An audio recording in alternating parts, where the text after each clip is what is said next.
Hello and welcome to Creating Heaven on Earth, ascending from the 3D to the 5D.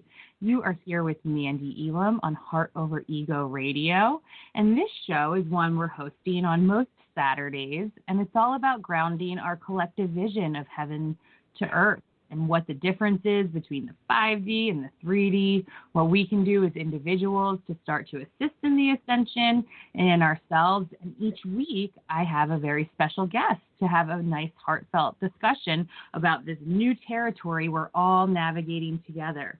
So today, my guest is Amy Lau, who is the founder of the Wau Factor, and I'm so excited and honored to speak with her today. Welcome, Amy. How are you?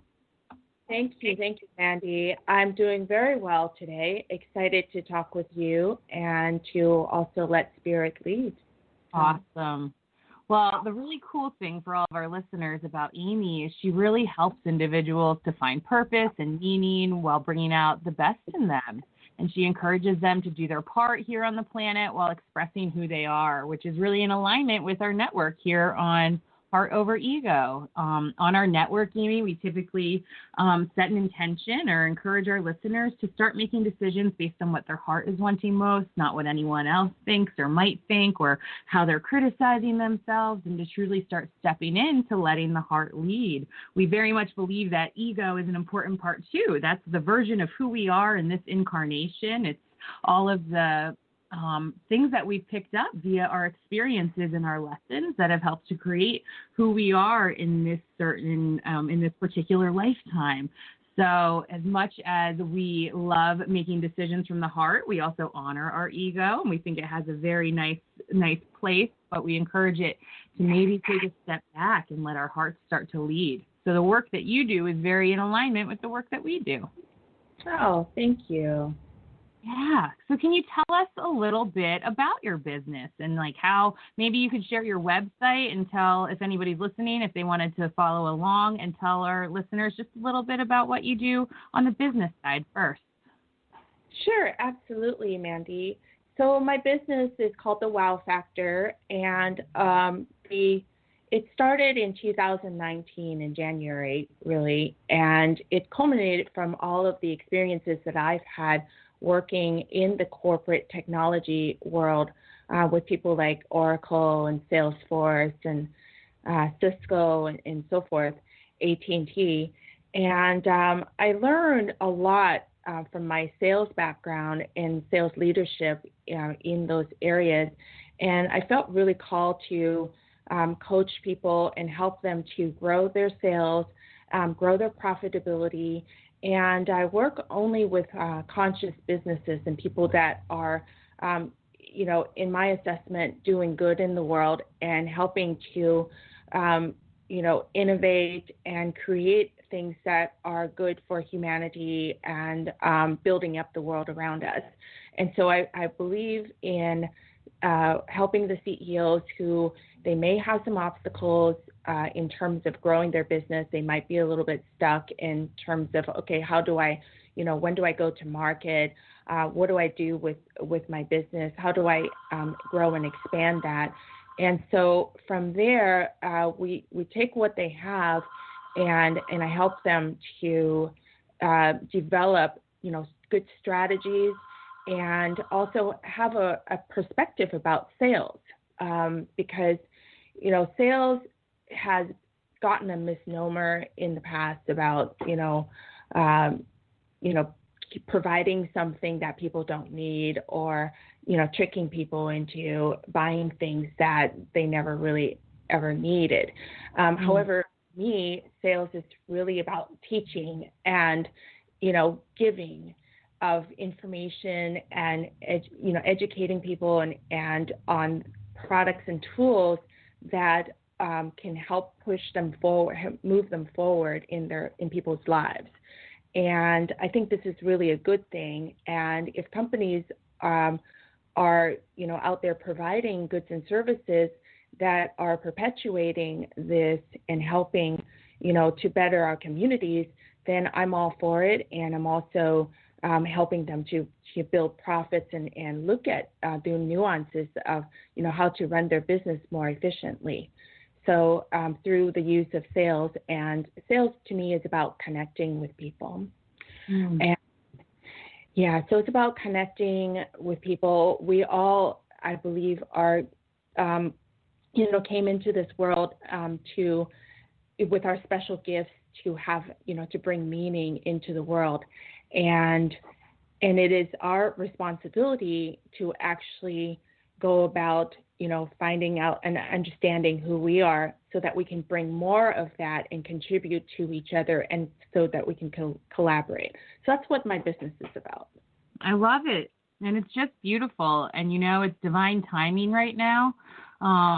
Something Amy and I want to discuss was bridging abundance a little bit, and how we're going into some unknown territory right now. And people, are certainly concerned, and there's some fear about abundance and money and jobs and businesses that they're opening. And there's a lot of unknowns right now, but there's also opportunity to really transmute some of that fear and create abundance. And I like what you highlighted with sales, with connecting people, because I have a little bit of trauma from, I have a business degree, and then I've been doing my own little business here for a while as a teacher, healer, reader, and I invested in a program once that basically taught me and other empaths that we should be making sales based on emotional triggers and triggering people.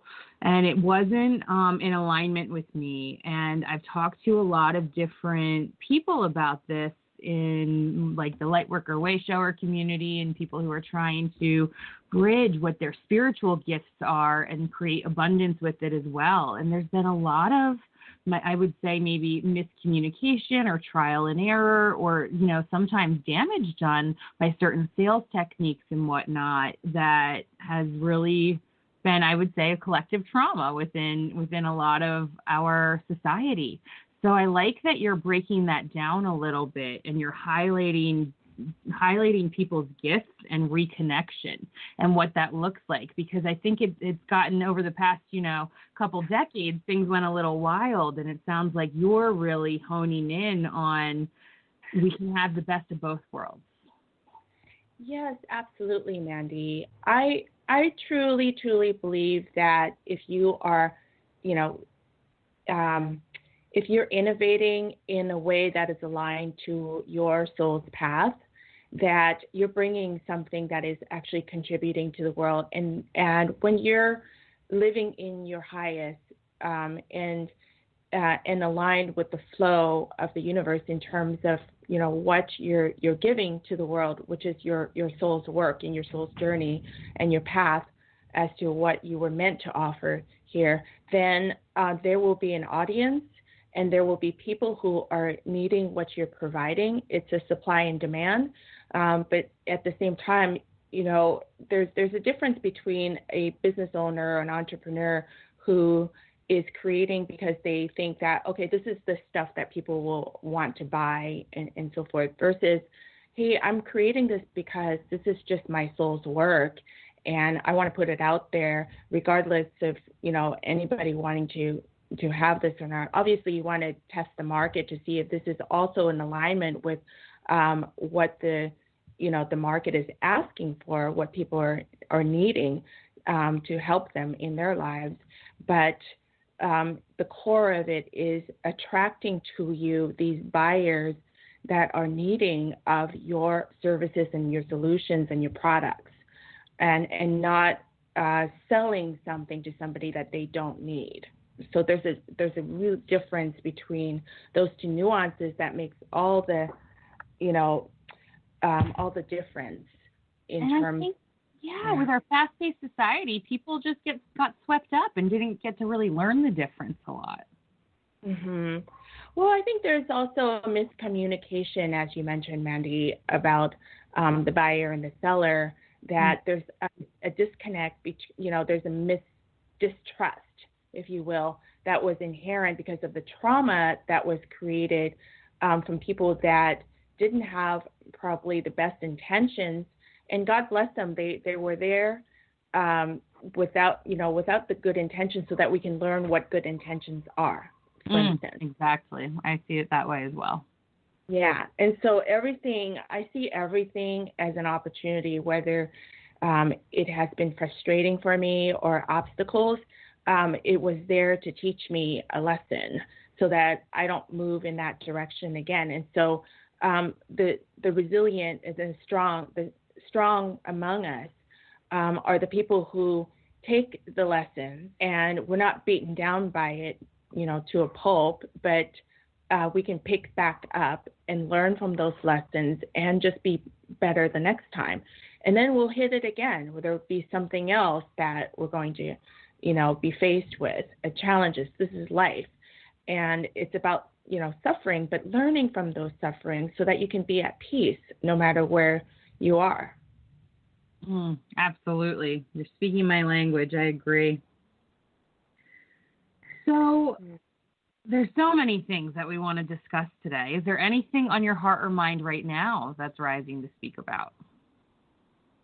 Yeah, so right before we started today, you asked me about my personal journey, which I've shared with you. And I feel that perhaps that's going to be, something that is going to help others if they're hearing, the lessons that I've learned and then how I've learned to thrive, throughout the different things that have happened in my life. So perhaps I could share that. Yeah, absolutely. I would love to hear about it. And from what you shared with me, you're really a master in, staying present and looking at the opportunity to learn. And of course, it all takes us, a lot of lessons before we really get to mastering that. But you've had so many wonderful and, and challenging yet fluid experiences that have really shaped you into being able to hold the space that you can hold now. So I think your story is beautiful, and I'd be honored if you'd share some of it with us. Thank you, Mandee. So I was born originally in Guangzhou, China, and my father was a neurosurgeon, and he was the head of the hospital in what we call Canton or Guangzhou, China. And because he was in a position where he saved a communist official's life, we were given train tickets, my immediate family and I, just the four of us, my little brother, myself, and my parents, to take the train going to Hong Kong. And we stayed in Hong Kong for a few years before we were cleared to come to Seattle, which is where I grew up. So I tell this story because from a very early age on, I've been moving. I've been on the move. And one of the things that seemed relevant to me in talking with your partner, Jenny McDaniel, was she mentioned to me, and this really resonated with me, is that your soul chose to be here now. And so back in those days, we escaped communism. My uncles and aunts, a lot of them actually swam from China to Hong Kong in shark-infested waters in order to escape to their freedom, if you will. And so I was always on the move. And as a little girl, I came to this country, to Seattle, and my parents, who were, very just self-sufficient and the leaders of my life and really leading us to this country, suddenly they couldn't speak English, and they were finding themselves at a loss. They couldn't find jobs. And so everything was in upheaval at that point. And I was 8 to 9 years old. Okay. And so I learned to translate for them. I took my parents, to the doctor's office, to the dentist. I helped to buy a car, and I helped them to buy a house and so forth. And so all of these things happened when I was young. And I had to learn to be a functioning adult at a very early age, and you could call me a parent child. And so in that, I discovered my leadership and being able to be resourceful and finding our way even at a young age. And I've been like that ever since. So that's kind of what I wanted to share about my childhood, that I think that, when you're put in a position where you may not be ready for it at the time, but then you're put in that position. We humans are extremely resilient, and we learn to adapt. And I liken this to what is happening today with the pandemic, and how suddenly we're just thrown in an upheaval and things are changing daily. And we don't know what is going to happen next. There's a tremendous amount of uncertainty, and it's shaking us at the core of our securities.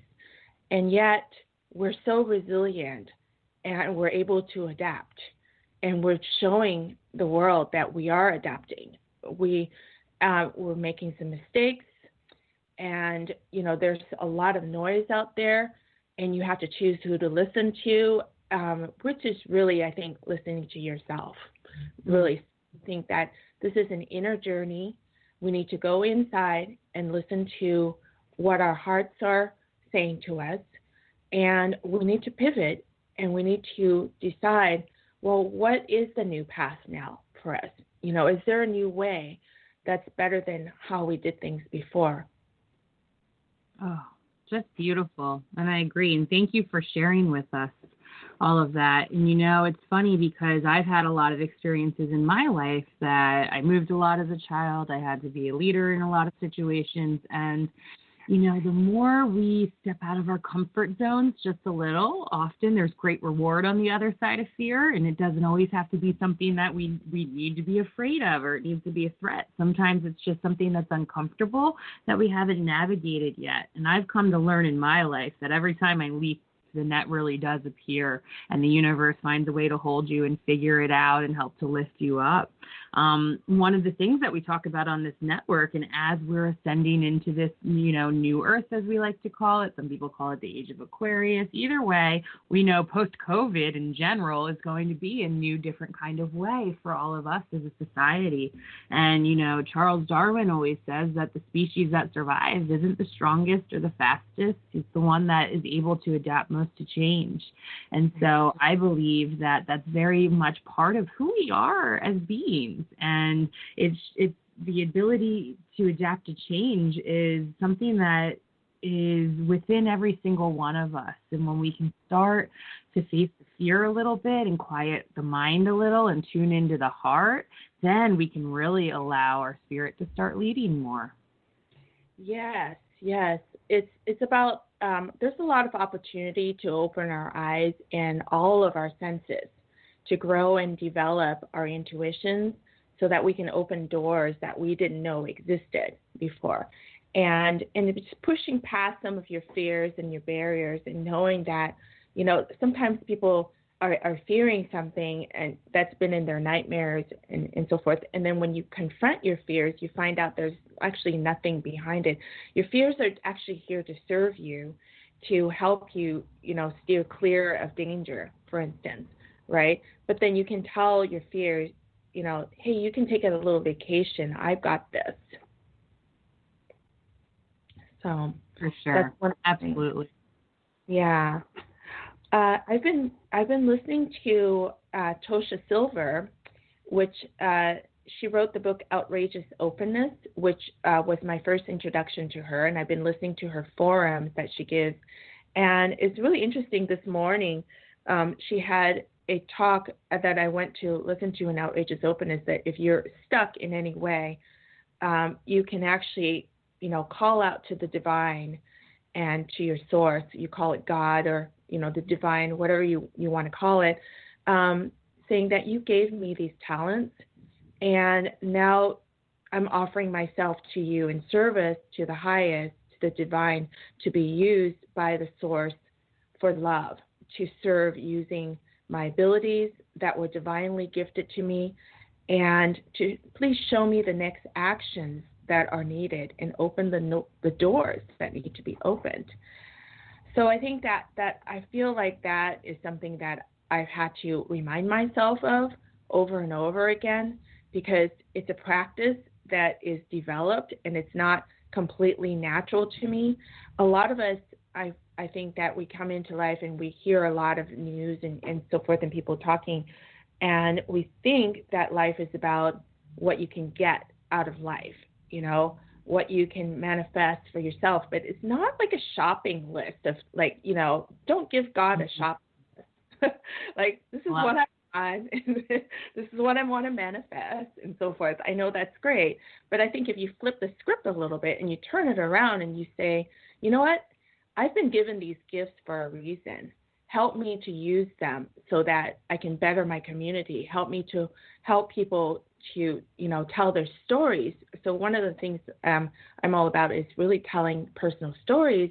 Help me to do that so that I could bring about what I was meant to bring about. And that's when I'm happiest, you know, when I'm doing my thing.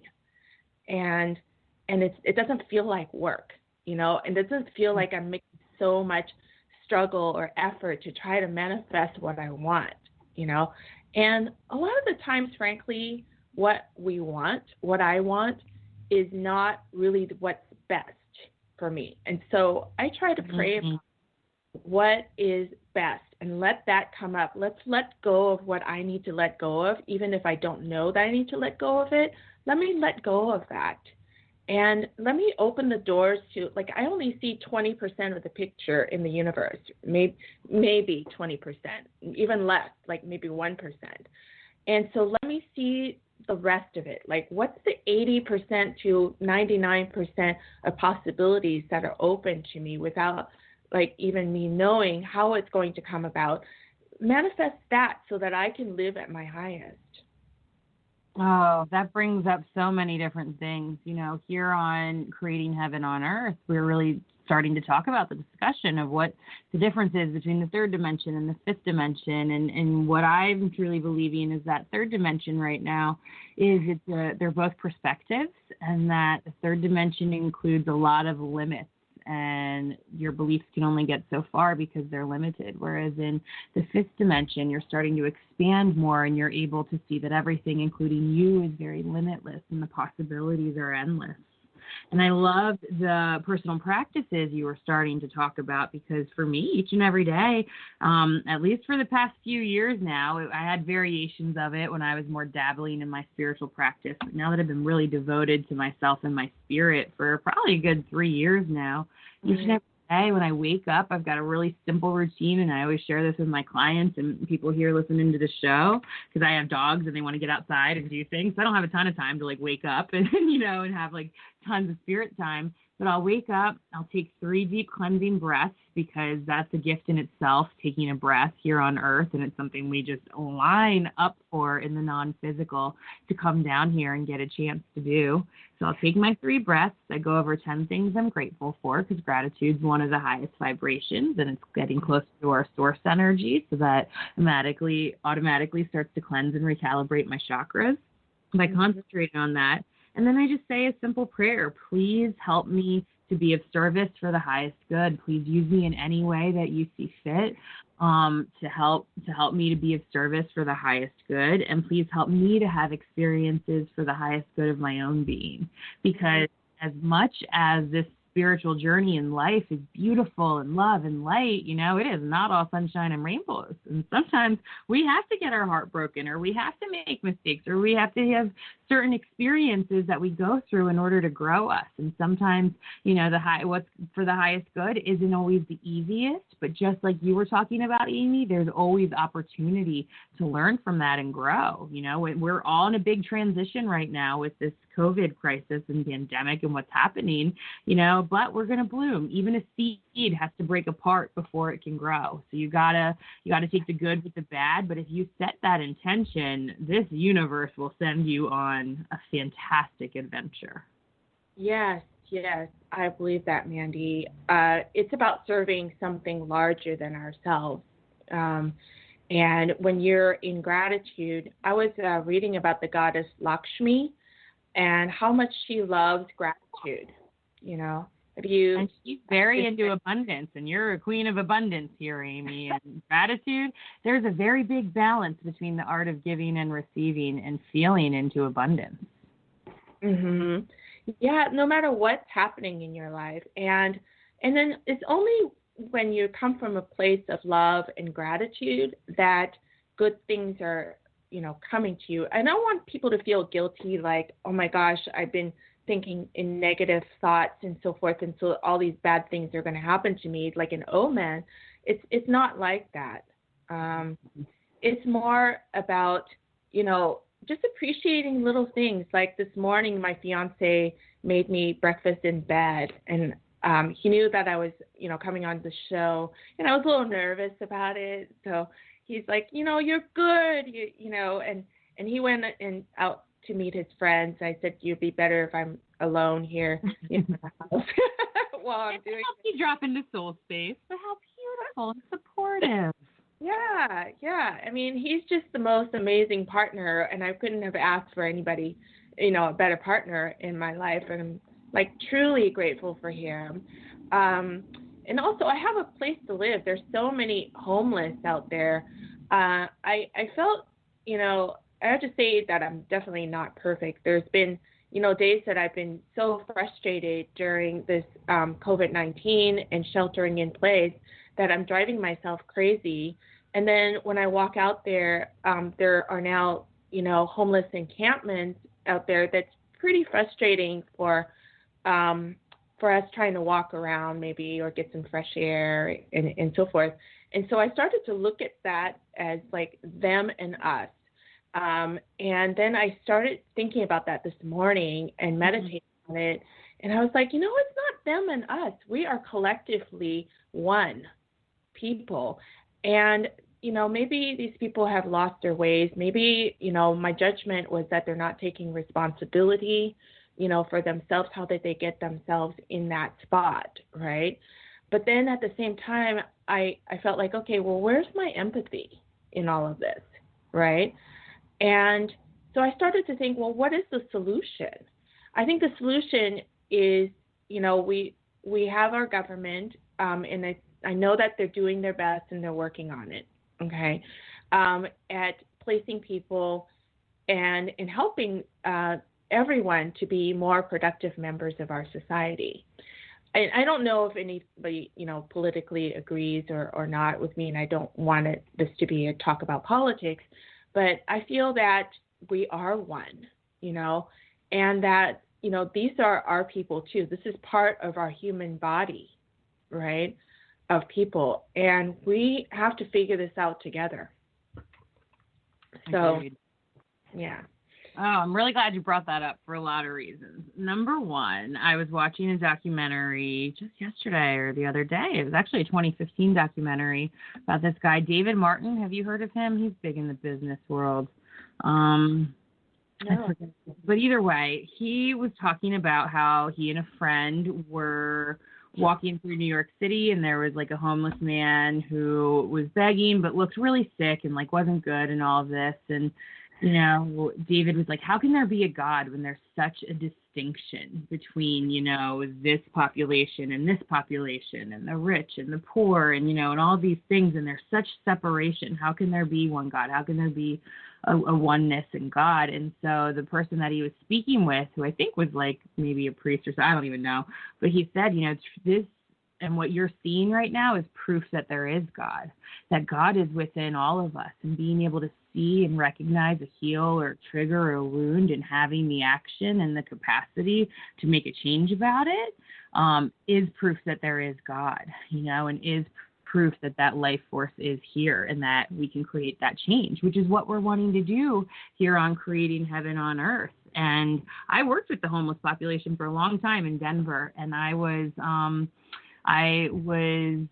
right in the middle, working as a housing counselor, helping to house homeless people during the Denver encampments. There was like a couple years ago, it was probably like 2016, 2017, Denver got a lot of publicity because there was a lot of homeless camps, because there was all these buildings being built and they were waiting. A lot of them were waiting to be housed, and then some of them had nowhere to go. So I remember like one of my most heartbreaking days of work, and like I really had a long talk with God that night, was I had about, I think it was nine individuals set up to go into housing, and they had camps set up, and they left some of their personal, and I had like, this is 9 out of probably, I think like 70 people I was housing at that time, but they had all their personal items in their tents and stuff, and they came and swept it away, and they lost their IDs, they lost their social security, their birth certificates, all these like things that they were like holding on to try to get and keep safe in their tiny little spot where they were afraid it wouldn't get taken. And then I had to put them on waiting lists for housing for like another, I don't know, I think it was like another 5 months before I got those 9 housed, when they were supposed to get housed like the next week, because they didn't have their documentation because it got taken away by the authorities, which were supposed to be helping them. And so I remember seeing, like, and within me and my own spiritual awakening, I'm like, why is there such a separation? And now as I'm really dreaming into the new earth and I'm understanding, you know, that was something for me as a healer. You know, I had to teach these people how to keep on living and keep waiting and, you know, hold on to that hope, because, you know, help was coming, and like, you know, and teach them how to empower themselves and make the best of that situation while waiting for housing. And then at the same time, it was an opportunity to really dream in, you know, this is like a wound within all of us. People are bothered by, you know, seeing abused animals or homeless people or whatever, because we're at a point in our humanity where I feel like we should have a higher standard of living.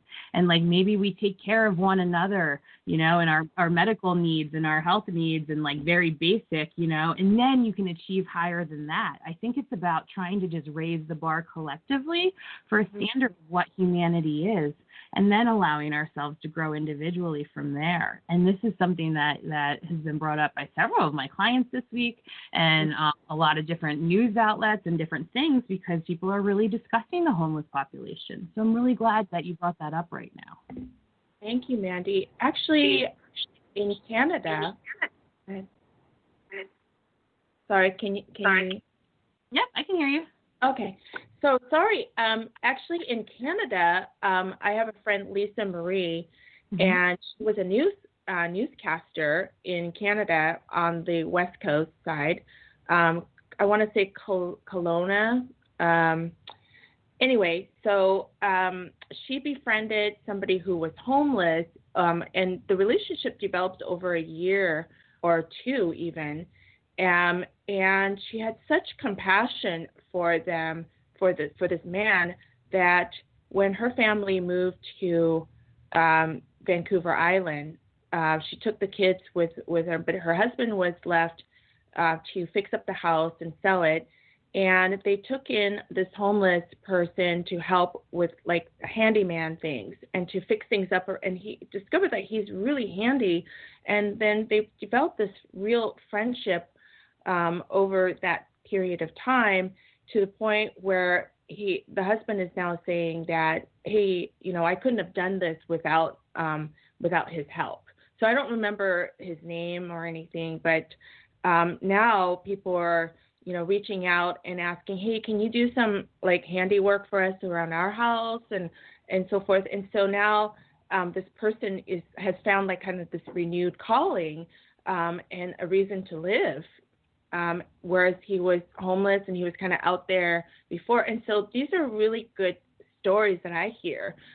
You can't help everybody, but maybe you can help one person, right? Well, it's a perfect example, and like exactly what you do by helping people find the things that light them up and what they're good at and being of service. People do want to be of service and make an impact on this world, you know, and when we don't have to worry about money eventually, hopefully, when we get there, it'll be all about just coming in and sharing your incredible skills, because that does give you life force. And they have been doing for several years now in Portugal. They created a program for all of the addicts and homeless people or people struggling with addiction, where they would go and get, I think they get some support, or, you know, and recovery and whatnot for about a year. But along with that is they would be hired at jobs so that they could build new relationships and new trust and create like community. And like the government, I think, would pay the employer for the wages of the person coming to work for that year during, it's kind of like an apprenticeship thing. And it had like a crazy success rate. And it helps people to really find their own light again and their own purpose and be needed. And then all those things that come with it, you know, building trust in relationships, trust in yourself. Trust is a huge one in all of this, you know, and creating wellness around it through their gifts and through being of service. Yes, absolutely. I just think that, you know, we are all here for a reason. I really believe that we're not here just to sit around and exist. And most of us, but it's our free will. Like, this is our choice to do what we want with our lives and make up ourselves in terms of, who we want to be, how we want to show up in this world, what path that we want to take. And I feel, that I'm a connector, big believer in oneness, as I have been mentioning, and humans just, really collaborating to create and help each other. And I think in that collaboration that there's hope for the future. We spend a lot of time these days looking at the environment and poo-pooing on it and saying, oil is bad. You're drilling into, our land. You're polluting the earth, and all of those things are definitely happening. But this pandemic and everybody staying home for a moment and taking a big pause, this is the perfect time for us to look at and evaluate, well, what else can we do? How can we do things better when we come out of this pandemic? How can it be improved? How can we connect with each other more? How can we find hope in all of this? A lot of people just, me included, wanted to go to bed and wake up and it'd be 2021. I think there's a lot of that out there, but there's no getting out of this right now. We are, in this, and for better or for worse, we are getting through this. Only way is through it right now. Mm-hmm. So, that makes me want to ask you, what are some of your visions that you're starting to see? What are some opportunities you're starting to see emerge from all of this? Maybe start with we can start with what you were talking about with, the climate concerns or the impact on the environment. What are some gifts and opportunities you're seeing rise right now with that? Well, I see a lot of my friends actually, in the healthcare side. I've been, on this journey because I have a thyroid issue. And so it started in on me seeking, what are better foods and things that are going to help me better my health. And right now with this pandemic and people are buying food, there's a lot of baking going on, and suddenly the gluten intolerance is completely ignored. But at the same time, I see a lot of people, myself included, going towards a plant-based organic diet that is going to promote our health and to live better and to have better quality of life, and energy going forward until we pass from this earth, right? And just, I believe increasing longevity and reducing our stress. And so there's opportunities there for that. And then from an environmental standpoint, I see that manufacturing, we have a heavy reliance on China, for instance, in manufacturing products. But with this pause, American manufacturers are saying, hey, why don't we produce some things here? And then that way we are relying on ourselves. And then in addition to that, we can do it in a clean tech kind of way. And so I'm not, an engineer, but I have been working with people with artificial intelligence, machine learning, and all of the innovations out there that are creating opportunities for us to do things in a responsible manner to our environment, in a way that's, clean technology, and then also it's efficient. And so it's really like, let's, clean up the structure. There's with the Pluto going into retrograde for the better part of this year, all the way until October and even into January of next year, there is a massive deconstruction and reconstruction of a world that we know and that we think we know, but it's going to be a cruel summer, baby. Keep joking around with all of the alchemy sisters and our friends. We're like, "Ooh, Pluto retrograde's going to be this summer." Yeah. So get ready and hang on tight. This is one This is one of those experiences we were talking about where, it doesn't always feel good or comfortable, but it's absolutely for the highest good. Yes. Trust in that. Yeah. And I would encourage people, don't look to your government or any source outside of yourself for, there's a lot of, SBA loans and financial aid and other, things that are out there, and absolutely take advantage of that. But I wouldn't count on it. I applied for a loan. I have no idea if it had been approved or not. But I'm not counting on it, for instance, right? Mm-hmm. Meaning that don't count on it, but you can count on yourself, right? You know what you have, the gifts that you have, and you know that you can be resourceful, and we're tremendously more resilient than we think, and that we believe in ourselves. The healing is within us. And so I would encourage you to go inside and laugh a little, lighten things up. It doesn't have to be so heavy. When I get heavy is when I get really, really stressed. Oh my gosh, this world is imploding. I can't go outside, and, everything is terrible. But then I start to meditate, and I go inside, and then I start to think about, well, what is it that I am here to bring about, and what's going to make me happiest? And those two are aligned. And so you can heal yourself. Louise Hay, God rest her soul. She, we love her very much, and we preach her on this network. Go to town. Yeah, exactly. I just love, how she had put a lot of materials out there before her passing about how she healed herself from cancer, for instance. And then she went around, healing the world. And there are symptoms that you deal with. Sometimes, my throat would be scratchy and so forth, but it's aligned to, okay, well, what's happening in my spiritual world right now? That I have a sore throat or something, right? I don't have a sore throat now, so I don't have COVID-19, to be clear. But, what's happening when I get a sore throat? Well, you know what? It's my throat chakra. It's my self-expression. So maybe my voice is not being heard, and I feel challenged by that. And so I need to, make myself heard in the world. So it's kind of aligned with your mission, whatever clues that are happening around your house or in your body is a signal for you to respond. These are lessons that you need to hear. And I have a coach, David Gruder, Dr. David Gruder, who said that, there's usually 3 calls. The first time is a gentle nudge, to you correcting course in your life. And then if you didn't hear the message, then there'll be a different message later on nudging you, again, a little bit harder.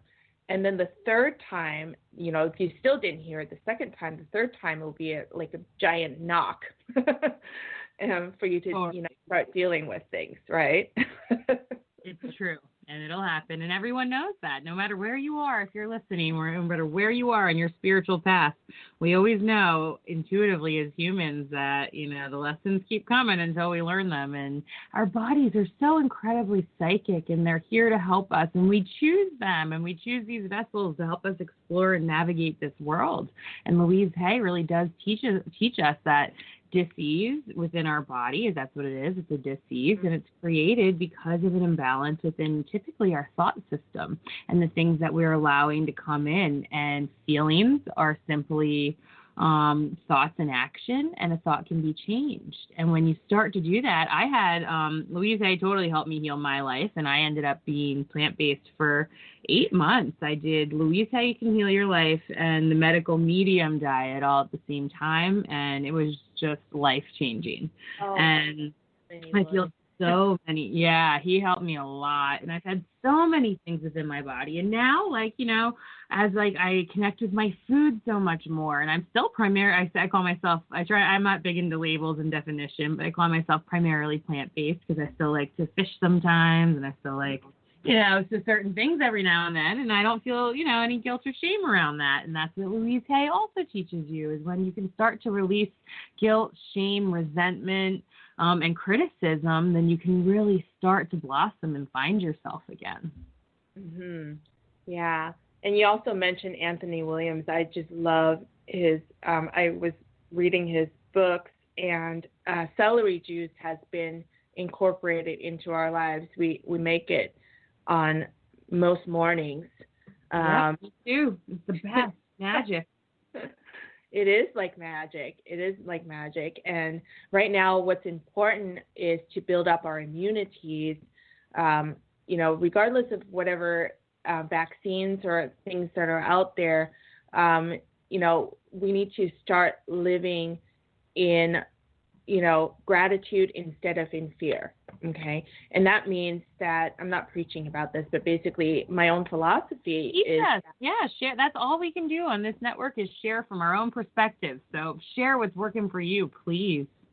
I've been working with my naturopathic doctor, Dr. Robert Duplain over in Berkeley Medicine. And he's been really great. And I've also, taken some advice in terms of sometimes if your, sinuses are not clear, that you do the neti pot, and you could even put like 5 drops of hydrogen peroxide in it, so that you can, kind of clear your system.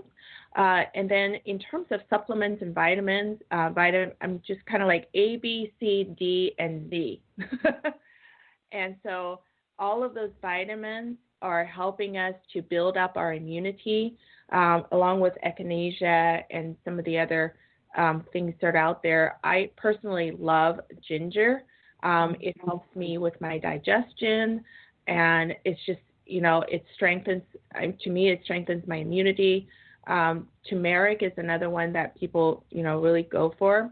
But I think that, most important is to, if you're not taking those supplements, to incorporate foods in your diet, the healthy plant-based foods in your diet that are going to boost your immunity. And that's your strongest defense against the COVID-19, I believe, because, a virus cannot infect a healthy body. Exactly. We're taught that. We're taught to be afraid of it, and fear and stress weaken our immune system right away. But the more we learn and we study these what they call alternative or ancient practices, we learn that when we have a stronger physical body and when we aren't in a state of fear or stress, that we can be immune. There are toxins and viruses and naughty chemicals and all kinds of things around us all the time, and we can only absorb them or be susceptible to them depending on, the emotional and physical state we're in. Mm-hmm.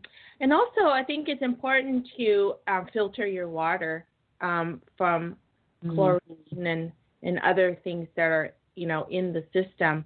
Make sure that you have a good water filter that is, providing you the right pH levels. I think that's really important too, because, we're made of water.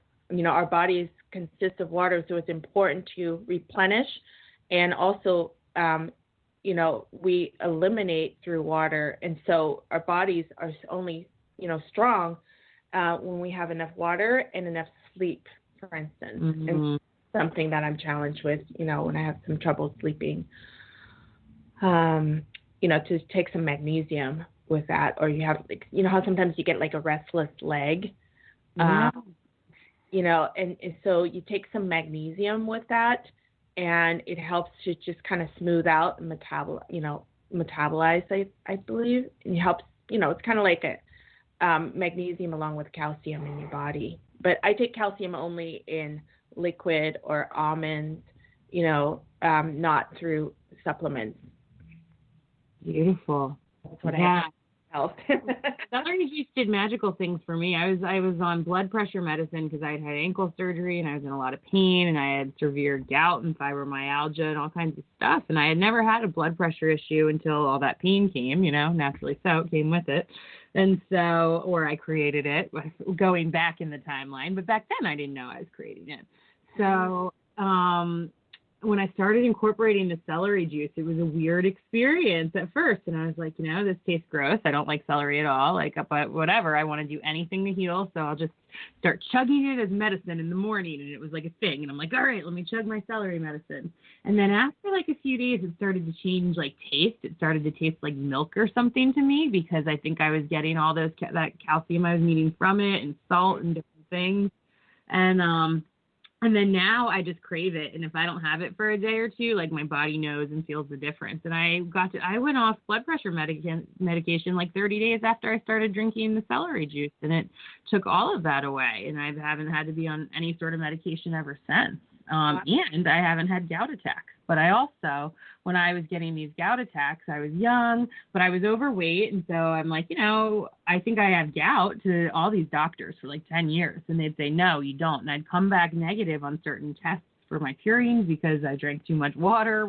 They would say I drank too much water, but I knew I needed a lot. Mhm. Wow. So it wasn't until I had ankle surgery that they found gout crystals. And they tested them, and they came back positive. And I remember telling my surgeon, thank you so much for, finally diagnosing me with this. And he's like, I've never had anyone, especially like a young woman, thank me for diagnosing me, diagnosing someone with gout.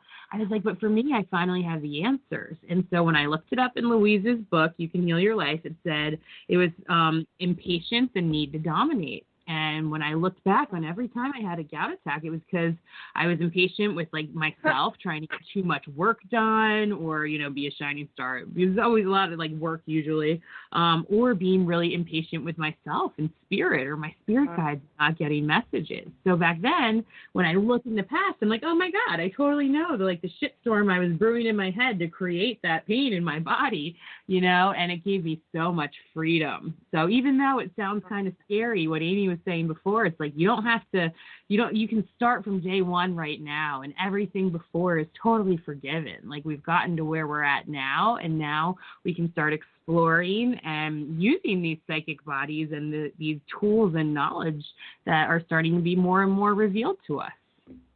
Yes. Well, what you just said about impatience, I am so impatient. I am queen of impatience, and it's like my downfall. And everyone always makes, the closest people to me always tell me how impatient I am. I always try to do everything as soon as possible, and then I end up with the kind of a to-do list and stress myself out. And so my take on it is, be gentle with yourself.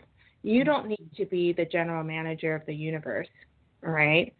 And so, you can take things one step at a time, and you don't have to, things will happen in their own time. If they're meant to happen, they will get done.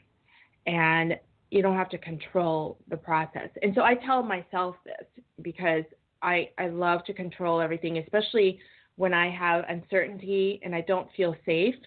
I try to control everything by managing it all, and and then I just exhaust myself, and I'm totally impatient to things happening immediately. And if they don't, and that's part of sales too, like the immediate gratification, is that if I don't, have things happen immediately, then I think, okay, they're not going to happen, and I get so impatient with it.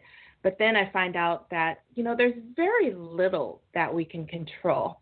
Look at COVID-19, and that is an example of how very little of things that we can actually control in our lives. And so I think be gentle with yourself and forgiving of yourself that you can't do it all, right? For me, I've been struggling with doing as opposed to sitting back a little bit, reflecting and being. And that is what the entire lesson of this year has taught me, is you got to sit back and you got to listen and you got to be.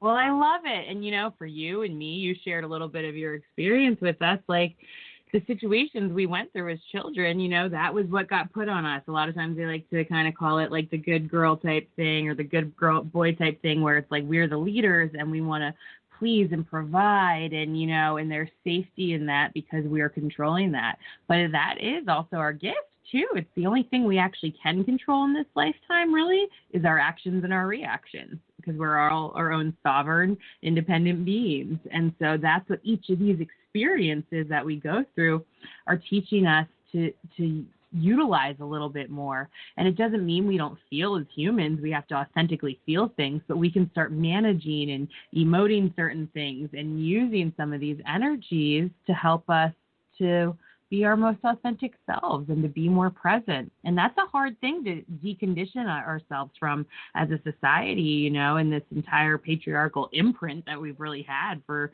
thousands of years now. It's been go, go, go and instant gratification and, more. And this retracting back into pleasure versus pressure is not an easy transition. And I'm giving you all the love for taking the time to start to do that, really, and taking advantage of the opportunity to do it. Thank you. I truly believe you mentioned the patriarchal society as we knew it is being deconstructed as we speak. So listen to Mother Nature. Now, listen to, what your heart is telling you instead of being guided by your head. Was it Elizabeth Gilbert that said, and she pointed at her head, at her heart, and she said, this is who we are. And then she pointed at her head and said, this is where we live. And so we live a lot of the times in our heads, but we need to now engage the heart to head connection so that we can live from our hearts. And I think that's what we need to learn to be successful throughout this. I agree wholeheartedly, in that connection. And like I said before, our ego, it's our compilation of experiences, and it can be our drive and our best friend and our gumption, but our heart always knows and our spirit always knows. And we're very intuitive beings, and it's always the first thing that drops in. And when we can learn to really trust that and then allow our knowledge and our ego and our experiences to supplement that, because we are very holistic, then we can really start to integrate with others so much more and really shine our gifts. And that's the other thing too. I wanted to ask you, do you feel like, as someone who's helping people to share what their gifts are, do you feel like that's something that changes and evolves and grows with them as well? Do you see that within your clients? Oh, absolutely. Absolutely. I am so proud of my clients. I've seen one of them in particular that I've been working with the entire time since I started my business and was my first client, grow into this radiant being that he is over time. And I'm so proud of him because it feels like, at the beginning of working together, there were some things about kind of everything was more logical and we were taking little baby steps toward opening up and saying, okay, let's test out this theory. But we want to do it very conservatively to see how it goes. And that's how he operated. And that's great. But what I'm seeing is they're taking a lot more risk. They've expanded into Europe. The business is doing so well. And more people that we get to help now. He offers support for, Internet of Things businesses. And one of the companies that I got to talk to yesterday is in collaboration with UCSF. Beautiful. To bring about, relief and technology that can help us during this COVID-19 in terms of on the medical devices side. So thank you for your time. I know we're kind of running out. Yeah. Oh, well, I'm so excited, and I'm excited for the advance of technology because I do believe we're at a state in our life, in our evolution, where science and spirituality are really starting to merge, and we're going to see a lot of magic happen. Can you take a few seconds just to share how our listeners can get a hold of you if they want to work with you, Amy? Yes, absolutely. Please get a hold of me. My website is, for easier purposes, amylau.net. That's amylau.net. And go ahead and reach out to me there. I'm happy to have a conversation and explore if I can help. Well, thank you so much for taking the time to come on and share with us your energy and your wisdom. We're so grateful to have connected with you. Oh, grateful to be here, and thank you so much for your heart and your energy and your presence, Mandee. Appreciate it. I just try to show up and be me each day, just like you. And our listeners, thank you for tuning in to Heart Over Ego Radio. You can find us on Facebook. You can subscribe to us on YouTube, on any major podcast app, Apple, Speaker, Spreaker, Stitcher, all of the podcast apps, Heart Over Ego Radio. And we appreciate you holding space with us here each and every day. Have a wonderful day. Thank you so much.